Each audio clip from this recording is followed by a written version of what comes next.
ඔය මැරිච්ච ප්‍රාණකාරයෙන් දුක් විඳින ක්‍රම ටිකක් තියෙනවා. එකක් තමයි කණ්ඩ නැහැ. බොණ්ඩ නැහැ. ඉන්න තැනක් නැහැ.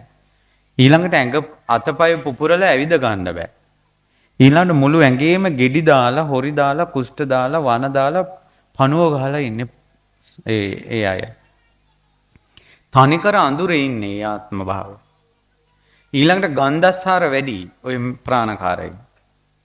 අන්න එයා දුක් විඳින දෙයට විකල්ප පින් ටිකක් කරන්න ඕන.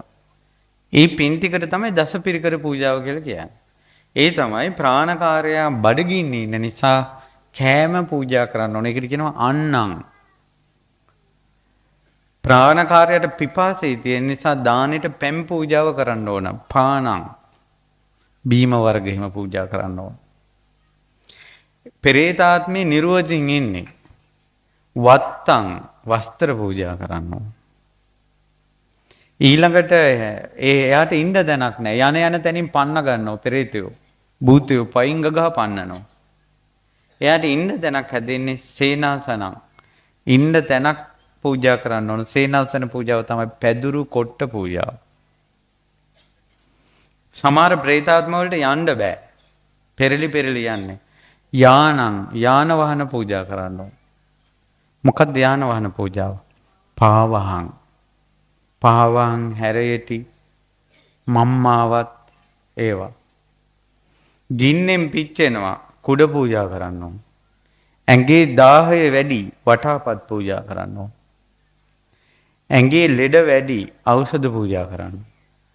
අන්ධකාරය වැඩි ආලෝක පූජා කරන්න ඕන. ලයිට්, තෙල්, තිර, පහන් පූජා කරන්න ඕන. ඇගේ ගන්ධස්සාර වැඩි ගන්ධං විලේපනං සුවඳ සබන් වර්ග සුවඳ ආලේප පූජා කරන්න ඕන. අනිවාර්යයෙන්ම මේක හිතේ තියාගෙන ඔයාලට ලැබෙන ඉක්මන් දවසක ගෙදර හොඳ දානයක් ලැහැත්ති කළා. ඔය පිරිකර ටිකත් එක්කම දානයක් දීලා පැන් වඩලා පින් දෙන්න. පරම්පරාගත ඥාතීන්ට සෙත් වේවා කියලා. 7 දවසේ දානේ දුන්නට සමහර ආත්ම භාවවල පාපේ ගෙවෙන්නේ නැහැ පින් ගන්න විදියට දවස් 7න්. එදාට පින් ගන්න බෑ යාට. 3 මාසේ දානේ දුන්නට සමහර ආත්ම භාව ගොඩාක් විඳවනවා ඒ කාලේ පින් ගන්න බෑ. ඒ වගේ සමහර කාලයක් ගියාට පස්සේ තමයි මේ පින යට ගන්න පුළුවන්.